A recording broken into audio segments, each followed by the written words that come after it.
Okay, good afternoon, everybody. My intention from this speech here today, it's going to be short, relatively speaking, but I want to give you an idea about state-of-the-art technology used in some fairly complex instruments which are already in the market. And they are extensively used in many applications. Some of them are having really high level of complexity. And these instruments are the signal sources. So when you hear about a signal source, you would probably think about an oscillator, right? I mean, how do you get a signal? You need an oscillator. And true, a signal source was initiated by an oscillator very early on, and that was it. And still now it is initiated by an oscillator plus. Okay? So the idea in this seminar is to give you a picture of how this complex an instrument that is state-of-the-art, which is already in the market now, and it extends over a very wide range of frequencies. For example, from a few kilohertz to 70 gigahertz, how it is designed. How you push a button and you get 65 gigahertz there.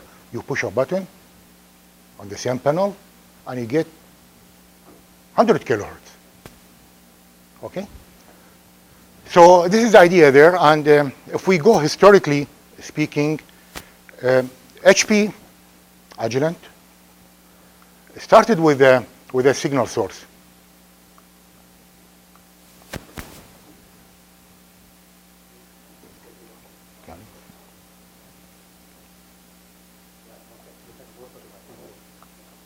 Okay, you can see the signal source that was actually the first instrument that came from HP back in 1940. And the range of this signal source is 35 cycles per second. It was not called Hertz by then. It's cycle per second, okay? To 35 kilocycle per second. Okay, and what doesn't tell you there, in order to get any frequency within that range, you have to adjust a range there. There's a switch, and there are 3 positions. Okay? So, meaning that this frequency is divided into 3 bands, and each band is controlled by a switch. Okay? That was then in 1940. This is now, that's one of them. It's a vector box, 8567D. It goes to 45 gigahertz. And by vector, meaning that you can get vector modulation, IQ modulation, different formats. Okay? And you can see the other one, which is the analog source. Again, it's already in the market right now. It's top of the line, actually. It's the 8257D. It will take you all the way to 70 gigahertz. That's analog, meaning that it will give you all the analog modulation formats and pulse modulation and whatever, but not vector modulation. Okay? Sure. What is the lowest frequency? Over there, it's around 100 kilohertz, and there are options, actually. Now they are trying to bring it even lower, but there are options. Okay? So my intention here is to basically tell you how this works. How we get all the way to 70 gigahertz. And when we talk about a design, in general, when we talk about a design, we always talk about design parameters, meaning that when you design something, you must have something in mind that you say, I want to optimize or I want to meet. Okay? So what are the design parameters there that you worry about when you sit down and design a box like this? And also in engineering terms, when you design, there is always a compromise, meaning a trade-off. You might get something there, you lose something here, vice versa. If you win everything, you are extremely lucky. All right? So I will also give you an idea about the performance parameters by the end of the lecture and see what really determine a good signal source from a bad one. Okay, so what's a signal source in general? It's anything that give you a signal, electromagnetic signal, with specific characteristics, specific meaning that it should have a certain frequency, a certain amplitude, and probably certain modulation formats. All right?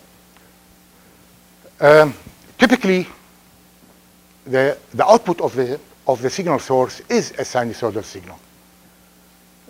When it is not a sinusoidal signal like a square or a sawtooth, usually it is called function generator rather than a signal source. Okay, so it's just a matter of terminology, doesn't matter. But typically it's a sinusoidal signal, and this signal, you should be able to adjust it over the given frequency range, and actually you should also be able to provide, to get some modulation imposed on that signal, even though in some cases this is an option, meaning that if you don't want to pay for it, you don't get it. So you get only a CW, we call it, continuous wave signal, okay? So that's a signal source. So how do we classify signal sources? Well, we could classify it by the range of frequencies. At least that's what we do in the industry now at Agilent. We have RF boxes, RF signal sources, and we have microwave signal sources. And in fact, microwave will extend to the millimeter wave. So the two terms are overlapped. So generally speaking, RF signal source will take you all the way to about 6 gigahertz, talking about a few hundred or a few tenths of kilohertz, all the way to 6 gigahertz. And then when you think about higher frequency applications, then you should think about microwave. And of course, there is a breakdown in the frequency bands, so you could purchase signal source that goes to 20 gigahertz. If you don't want anything beyond 20 gigahertz, why you pay for it, right? Just buy whatever you need. So there are some boxes which are, in fact, the most popular. It goes to 20 gigahertz. There are some boxes that goes to 32, and the top of the line that I just showed you the picture goes to, in fact, 70 gigahertz. Okay? Okay, so that's a classification according to the frequency band. There is another classification according to the functionality of the signal source. And actually, it's not that complex. It's two kinds of signal sources. It's either analog or vector. And what determines analog and vector box is the modulation format that can be performed by the signal source. So if the box can perform vector modulation, IQ, then that's a vector box. And of course, on the top of the vector modulation, this box typically can also perform all the analog modulation as well. So the vector modulation is an extra on the box, but that's a vector box. Then you have the analog signal source, and that will give you only the analog modulation format, no vector. And that includes sweep, pulse modulation, of course, AM, PM, FM, and so on. Okay, so there are these two groups of sources, either vector or analog. The current vector sources goes to, like I just said, 45 gigahertz in range. In fact, there is no application beyond that for the current time. If there is, we'll push it up, no problem. But right now, it goes to 45 gigahertz, and the analog goes to 70 gigahertz.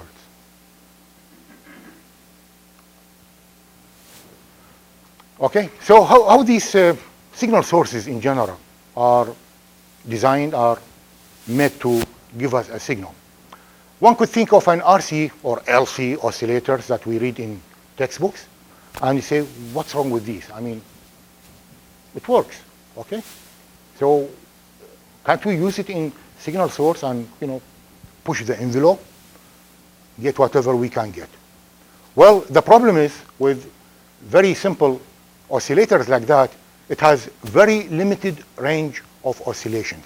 I told you about the first oscillator that came from HP. It goes from 35 to 35K, and you have to switch the range over 3 positions. That's one thing. The other thing is the quality of the signal that comes from oscillator like that is not the best. And what do we mean by quality? I mean, is there any quality into the signal? Sure. The closer the signal to an ideal signal like you have in your textbook, the higher the quality.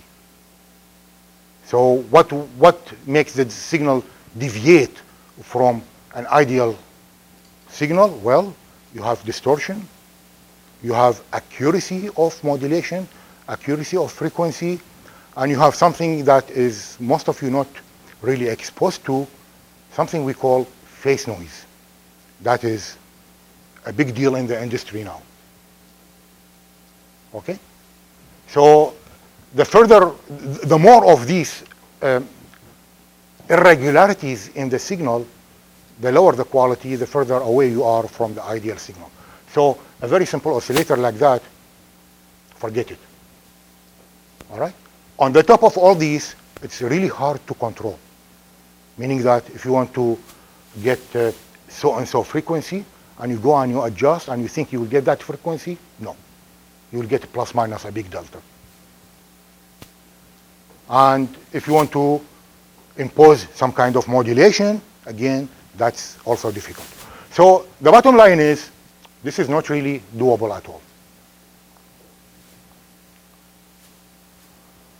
The current approach now, that will take us all the way to a very wide range of frequency of operation and, in fact, very high quality signal and so on, is to use what's called frequency synthesizer. So what is a frequency synthesizer? Frequency synthesizer is a circuit that I will spend quite a bit of this lecture on, that basically will start from a reference signal. So meaning that you must have a signal somewhere. And typically this signal comes from a very stable oscillator, the most stable oscillator you could have. All right? And of course there are, stable oscillators that are very well known, all the way from cesium clock, atomic clock, to all the way to crystal oscillators. And we have to have one of them that we should start with to synthesize, okay? So what does synthesis mean? It means that we are going to get this signal from this stable oscillator and do something with it to come up with new frequencies, new signal, and in the process we kind of like inject modulation here or there or clean it up and so on. So that's the frequency synthesizer. And like I told you, we'll spend a good portion of this seminar on the frequency synthesizers.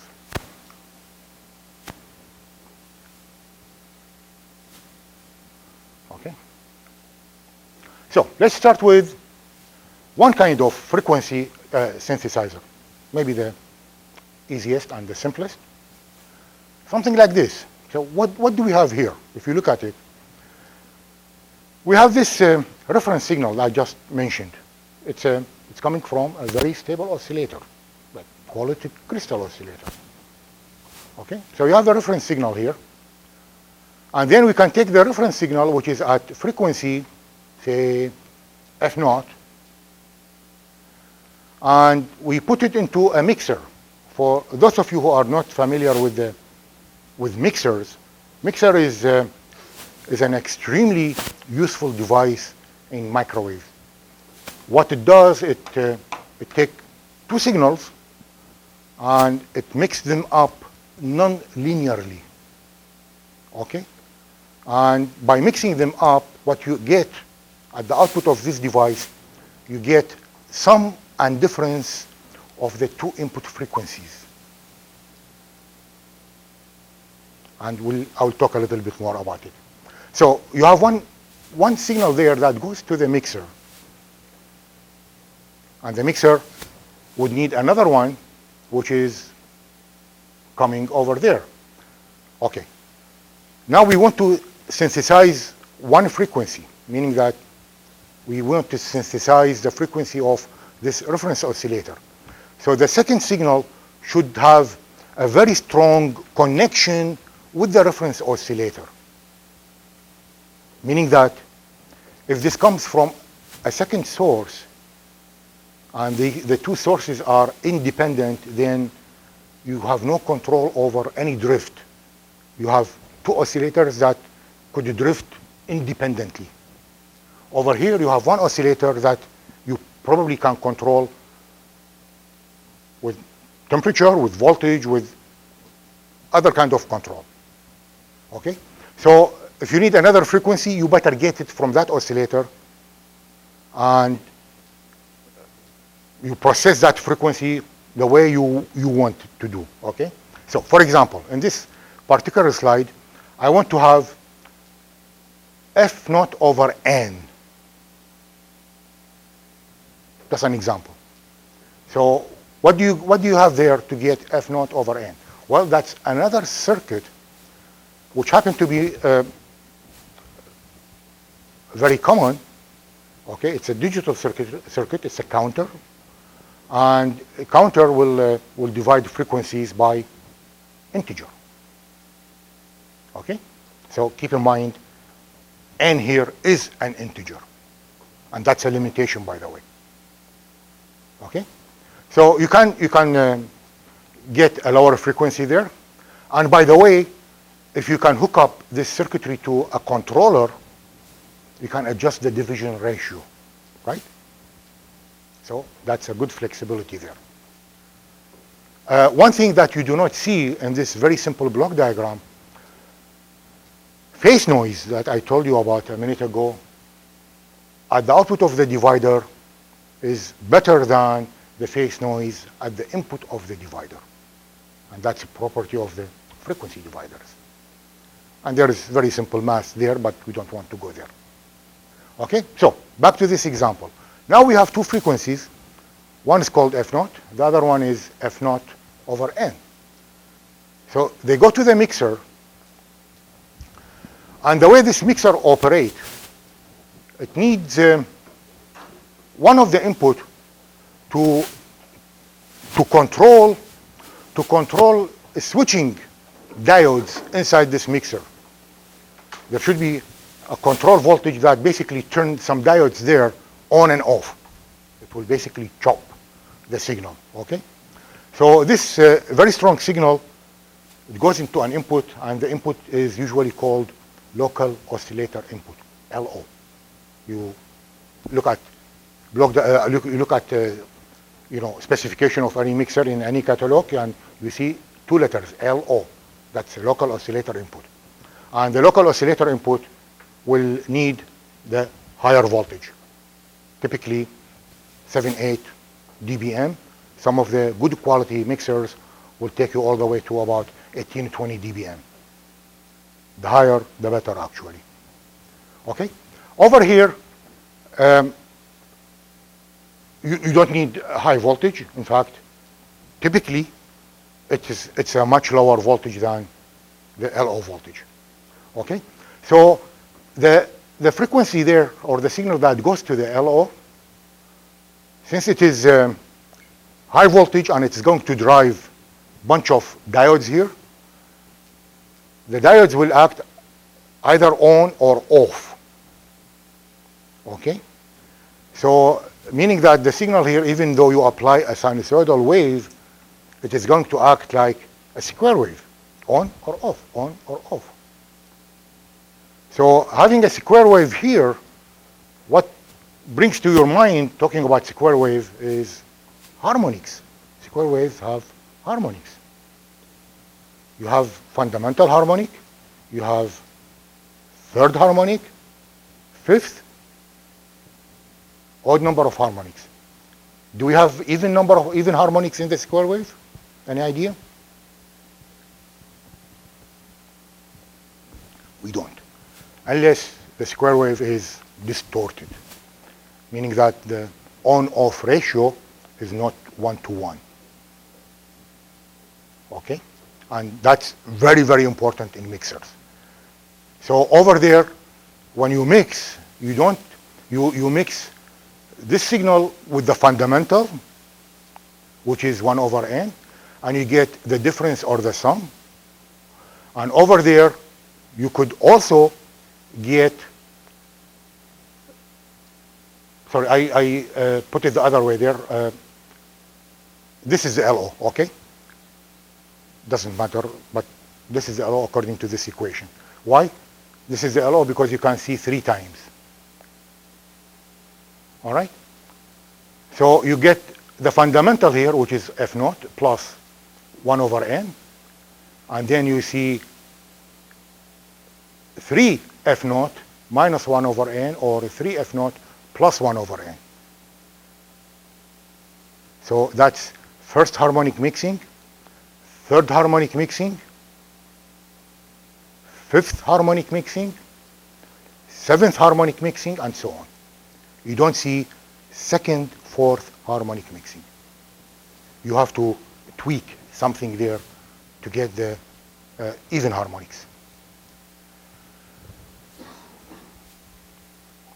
So this is very, very useful in a way that you generate a whole bunch of new frequencies with a very simple operation. This is a, very simple device. You get it for, depends on, frequency range. You get it for a few dollars.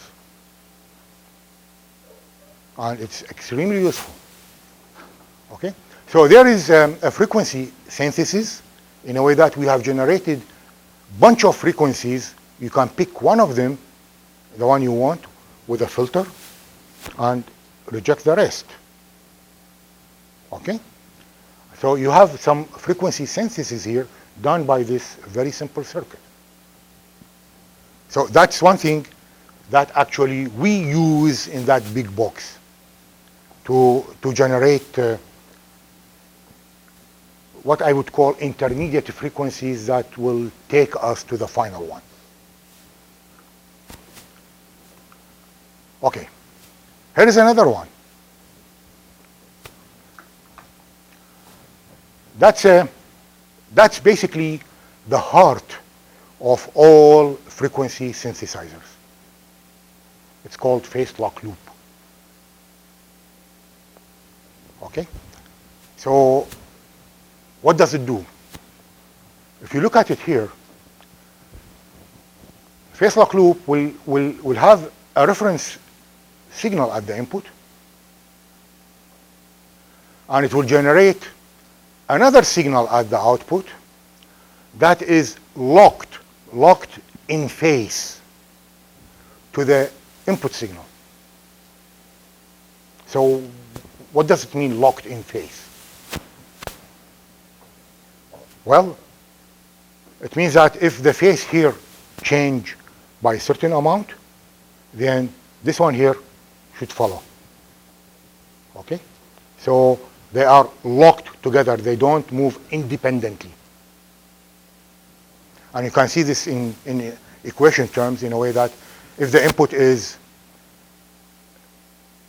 cosine phi in, which can be broken down into frequency and static phase, omega naught t and static phase, then the output will have the same frequency. That's a must. It should have the same frequency as the input, of course, multiplied by an integer, depending on this divider, which I will tell you about in a minute. And then the difference between theta out and theta in should be constant. That's a condition. So if you have a phase lock loop, then you have integer multiple, well, not necessarily integer, I take this one back. I'll show you something else later. A multiple of the input frequency plus a constant static phase error. So how does it work? You have an input here that goes to a phase detector, and then over there you have an oscillator. The only special thing about this oscillator, it is not really free running, it is controlled by input voltage that basically applied to the input of the oscillator. So this oscillator will oscillate. It will give you a signal, and then frequency divide, again, very simple division, counter, and it goes there. Okay, so the phase detector will compare the total phase of the two signals, the in and the out. And if there is an error between the two, then an error voltage is generated there.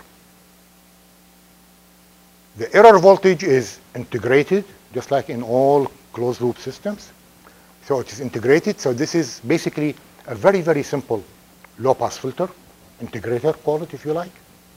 Okay, and then the error voltage will go back to the voltage controlled oscillator, and it will adjust it in a way that, because of the closed loop action, in a way that the error voltage here will go down and down and down until eventually it is 0. Okay? So when the error voltage is stabilized at that position, then the loop is locked, and you get a frequency there which is locked to this one. And maybe some of you have already noticed that if you look at the voltage here, and you'll say, well, we started with F naught, and we finished with N times F naught. Integer multiple of F naught, right? So you'll say, but I can do the same without going through this hassle of phase lock loop by distorting the input signal, generating harmonics, okay, integer multiple harmonics, and then I pick the nth harmonic, let it go through a bandpass filter, and I am done, right? Common sense. So back to the basic question, why we go through this hassle then? There must be a good reason. What you don't see in the block diagram, nor I have mentioned already, this loop here will condition the output signal in a way that it will have very good control over the phase noise of the output. Okay? And that's something definitely beyond the scope of this seminar. But if there is some interest, maybe we can arrange something.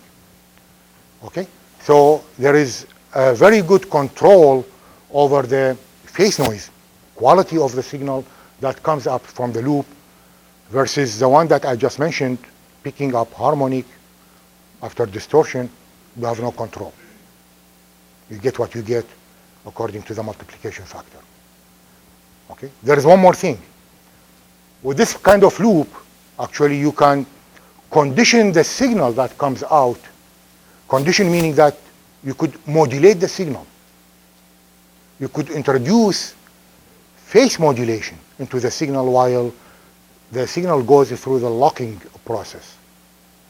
And how you do this? You inject the phase modulating signal at this position here in the loop. So if you inject baseband, low frequency, and you end up having phase modulation there. Frequency modulation. You can do the same with the frequency modulation if you inject baseband signal here and you get FM. And that's what is done in these signal sources that I showed you earlier, and I will go over this again a little bit later. Okay, so here is a frequency synthesizer, very, very useful. However, the limitation here is that it's an integer. So if you want to multiply, say, by 1.5, 2.1, what do you do? That's something you have to think about. Okay? I'll show you. I'll give you the answer to this in a minute. All right, so that's one frequency synthesizer. And basically, this is what I've just said. Okay. Now, if you want to divide by a fraction, like I just mentioned, say 2.1, or whatever number, a fraction, not an integer, what do you do? Okay, let's go back to this, and let's look at it again, and we'll say, okay, we have an integer divider there. How about, you remember, frequency divider is controllable. You can control it through a controller. You can change the division ratio. How about if I change the division ratio through the controller over regular intervals, or better, over equal number of cycles,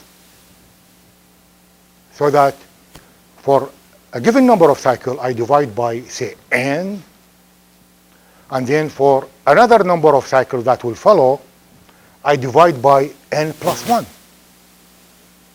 What do you get there?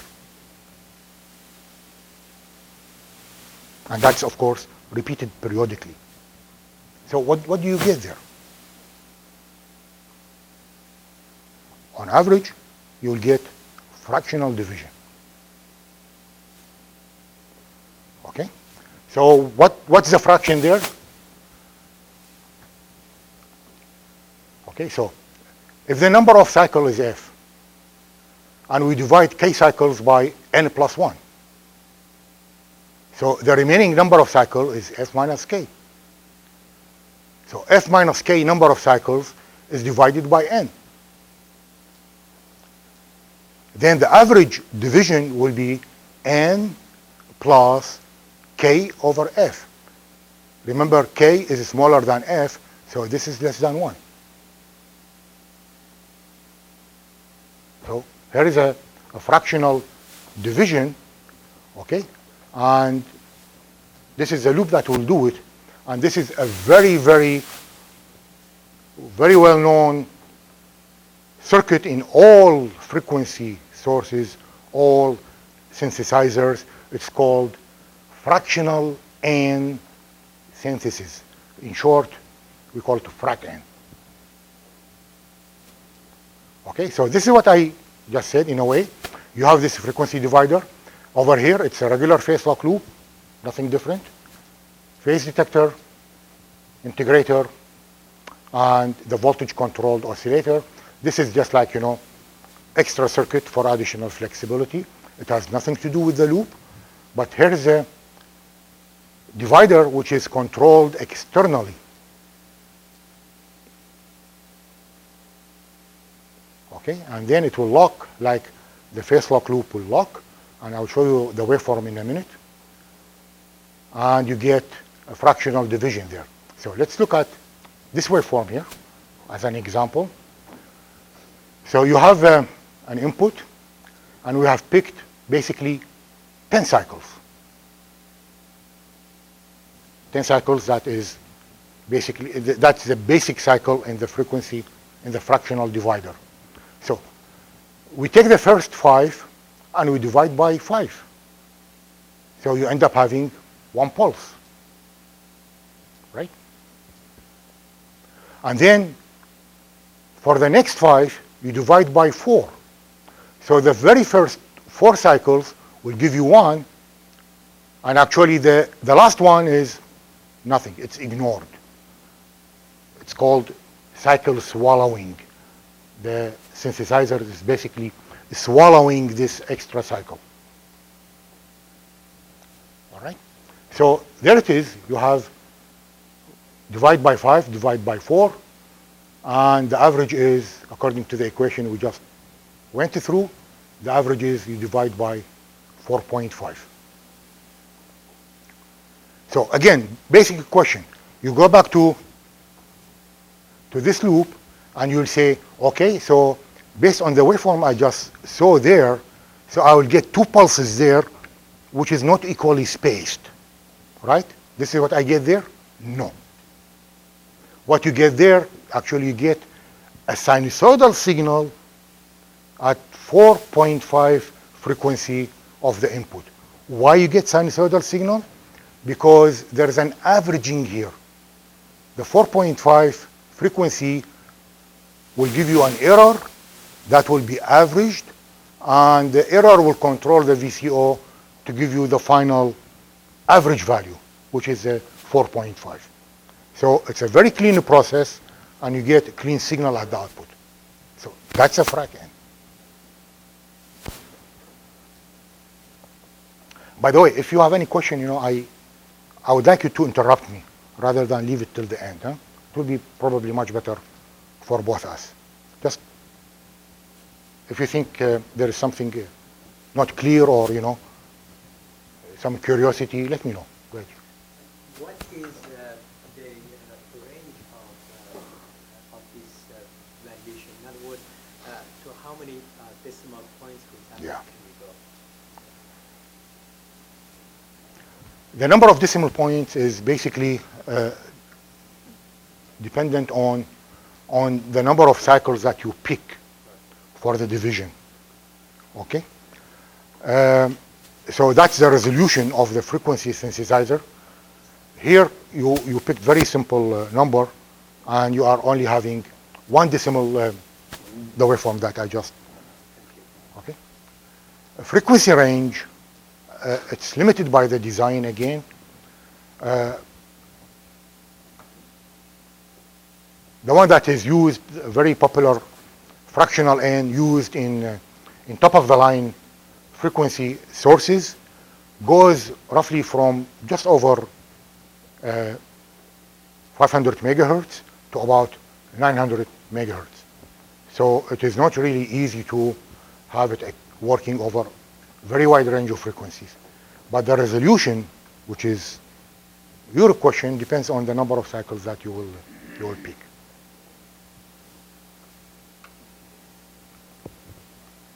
Okay, here is another one. Very, very, very useful. And actually it gives you another functionality. Again, you look at it, it's a phase lock loop again.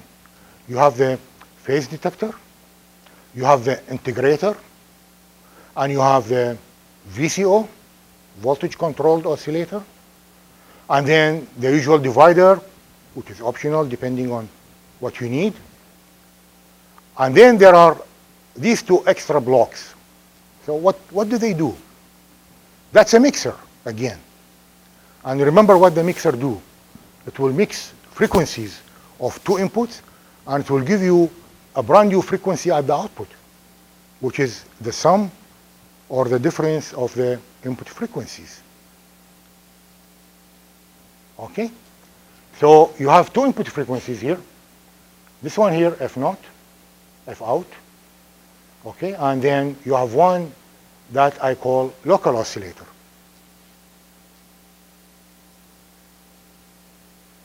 So you follow the action of the loop. You have a filter because you have right here, remember from the very first mixer synthesizer that I talked to you about, you have lots of harmonics there. You have first harmonic mixing, you have third harmonic mixing, fifth, and so on. We don't want all of them. We are interested in one specific. So you have to get rid of the one that you don't want. How? Well, filter. So you need to put a filter to pick the harmonic that you want, either this or that. And then this harmonic here, or this frequency, will be divided, and it goes to the phase detector. And the phase detector will compare it to the input. So this signal here will be locked to the signal there. That's where the locking action happens. So the 2 signals here are locked, And then if there is an error will show up here, and it will go all the way to the VCO and adjust the VCO.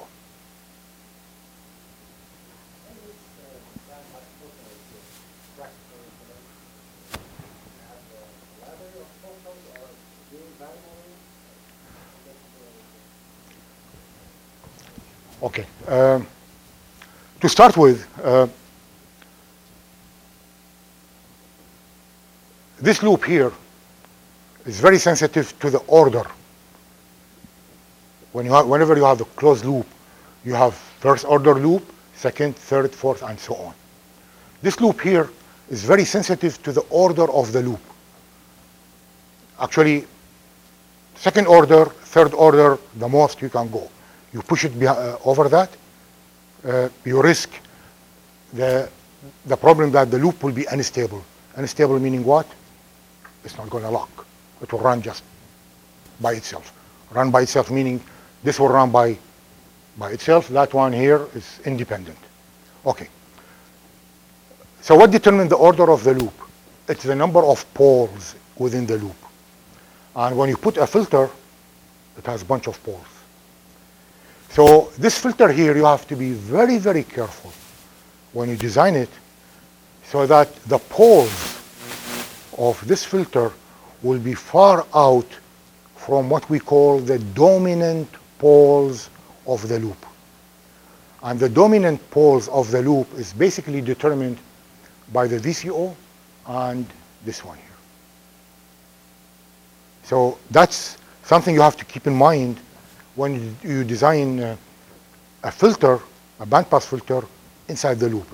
The pole should be far out. Okay. Is it switchable or is it fixed or whatever? Typically it is fixed, but if you want to have flexibility in picking up different frequencies, then you can have a switchable filter there.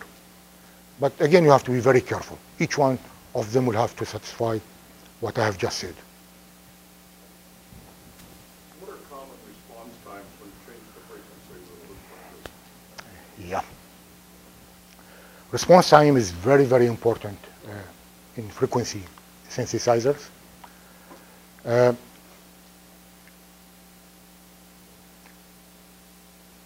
Typically, if you operate the loop as is, and I'll tell you what I mean by as is, it could be in the range of a few milliseconds. Why a few milliseconds? Because in many cases, the VCO is running at a certain frequency. And then you put another frequency there and you tell the VCO, hey, come on, adjust yourself and try to catch up with this frequency and lock to it. And that takes time. Okay? I said typically when you have it running this way. Well, in frequency switching, this is what I'm talking about, and probably that's what Don is alluding to. When this frequency switch, when you change the frequency, then you want the final frequency to follow up real quick. That's very important.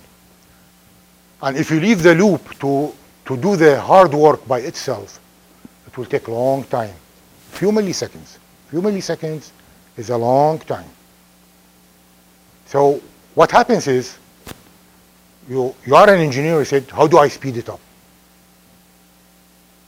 Remember, most of the time taken here by the VCO, by the voltage control oscillator, in a way that if it is way out, and you tell it, hey, come on, come over and lock to the new frequency, it will take the long time. So what do? You put an external control there over the voltage control oscillator. And the external control will read the new frequency, okay, through some controller in the signal source. And through some additional circuitry, it will apply voltage to the VCO to hurry up and pull it to the new frequency rather than wait for the error voltage to do the hard work. And this way you could save a lot of switching time. And that's one way of doing it, and actually there are other ways. There are way of like opening the loop and whatever. We don't want to go there. Opening the bandwidth of the loop.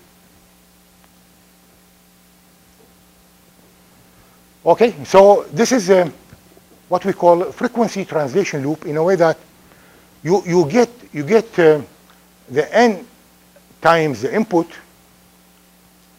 plus or minus an external frequency. This is something we did not have in the previous frequency synthesizers. In the previous frequency synthesizers, multiply by integer, by fraction. Here, we have multiplication plus shifting, addition. That's, again, extremely useful, and this is basically what we have in the signal source, which I will show you in a minute. Okay? Any question?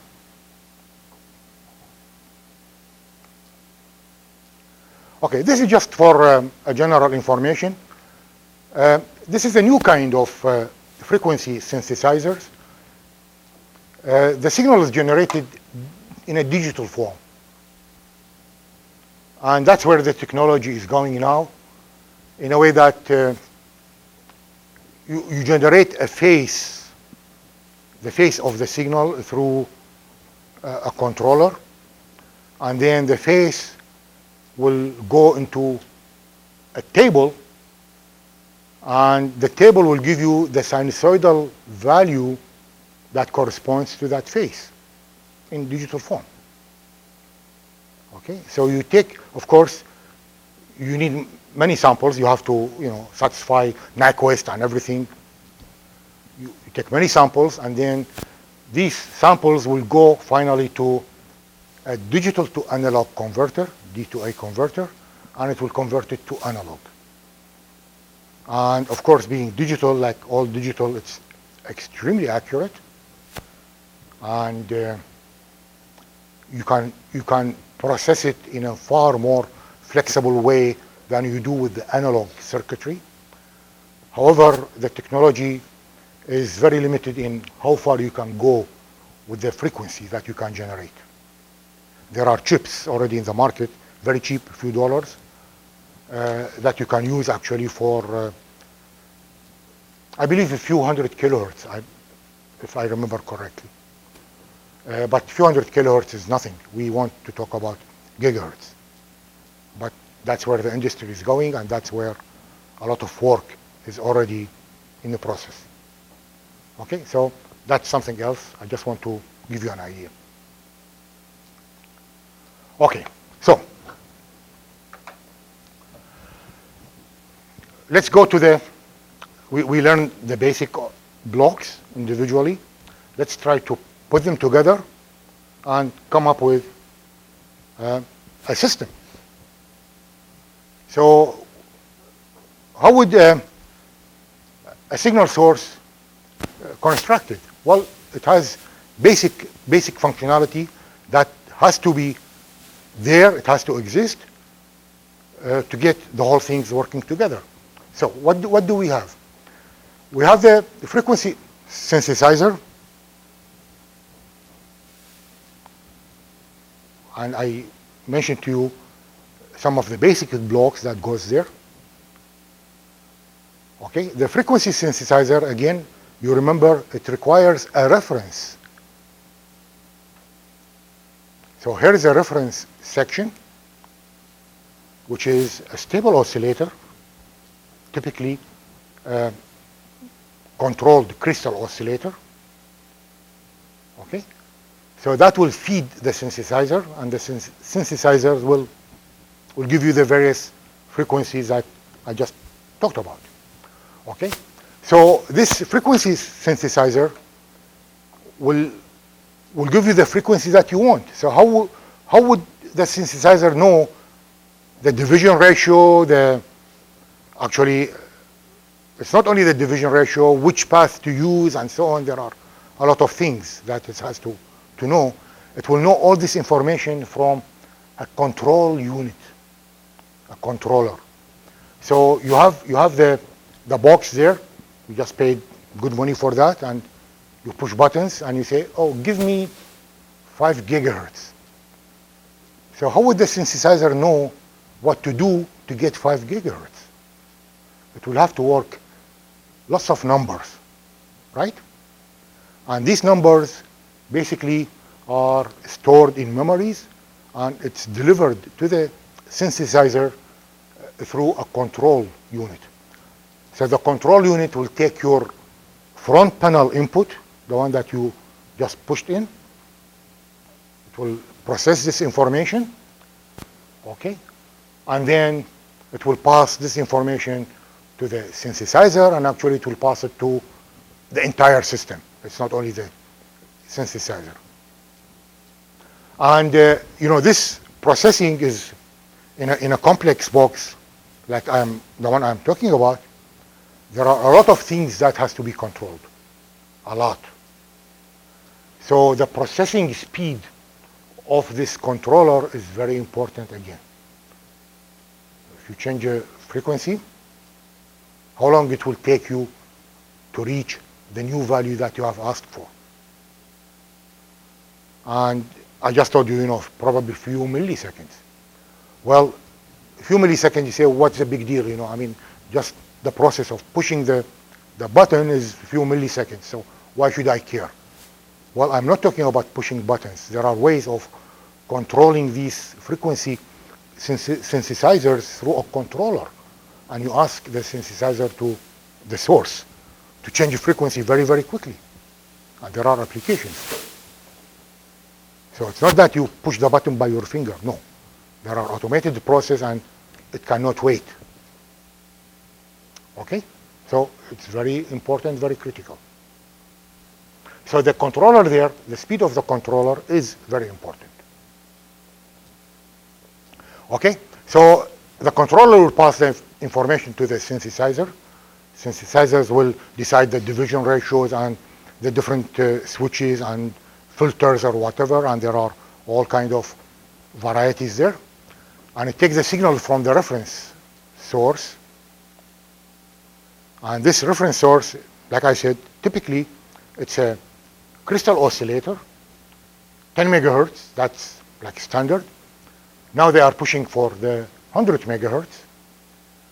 Or in commercial boxes, they give you an option of, if you have a better signal than the one that we give you an option to hook up your signal rather than ours. So meaning that there is an external input. Okay, so if it happens that you have a really good quality signal, go for it. You can use it.